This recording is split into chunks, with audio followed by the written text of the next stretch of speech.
the property today. It's now ours. But I've got to figure out how to move the camper out, because our deal is we're going to start remodeling the camper and doing it first. So we'll have a place to stay while we're doing the house. So I'm getting ready to head 4 hours up the road to pick up a trailer hitch, a fifth wheel trailer hitch, and 4 hours back. And I'm hoping it'll fit in this Jeep right here, because my truck is not ready to go yet. So 4 hours up the road, 4 hours back, just to get a hitch. The things you do when you're motivated. Well, I made it back safe and sound from my trip, and now the owner of a used fifth wheel hitch that needs a little TLC. So let's get this thing cleaned up and see if we can't make it look new. Just a little scraping, and then a little sanding, and a little paint, and it should look pretty good.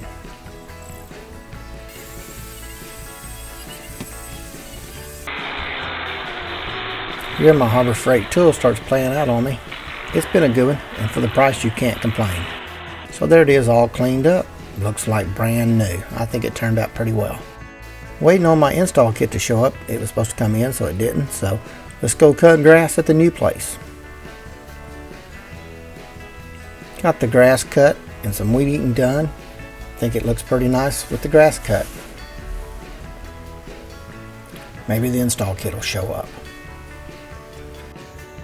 Well, my install kit came in, but a little bit too late. I've got to go to work. So maybe I can get it installed tomorrow. Okay, so here's one side of the brackets installed. Just one more hole to drill. Here's a tip. If you're ever working somewhere where you need to hold a flat washer or a spacer up against the frame or somewhere, and it's hard to get to, and you're trying to get a nut on there too, and it keeps falling off, and you're trying to get the nut and everything held up there, spray it with some spray adhesive and let it sit till it gets tacky. Then you can slide the washer or the spacer up against the frame, and it'll hold it in place, and then you're only having to deal with trying to get the nut started. So that's a little tip that can come in handy when you're working in a tight space. And here's the finished install. I think the hitch looks like brand new. Do you need to add some lights to the bed of your truck? This is what I did. I bought some little cheap solar deck lights, 2 of them. I think I paid about 25 bucks each. They got a little motion sensor on the front, and when the truck sits outside, so it gets solar and charges them up all day. They're pretty bright. I'll try to get some pictures of them at night. They come on by motion. It works really great for me.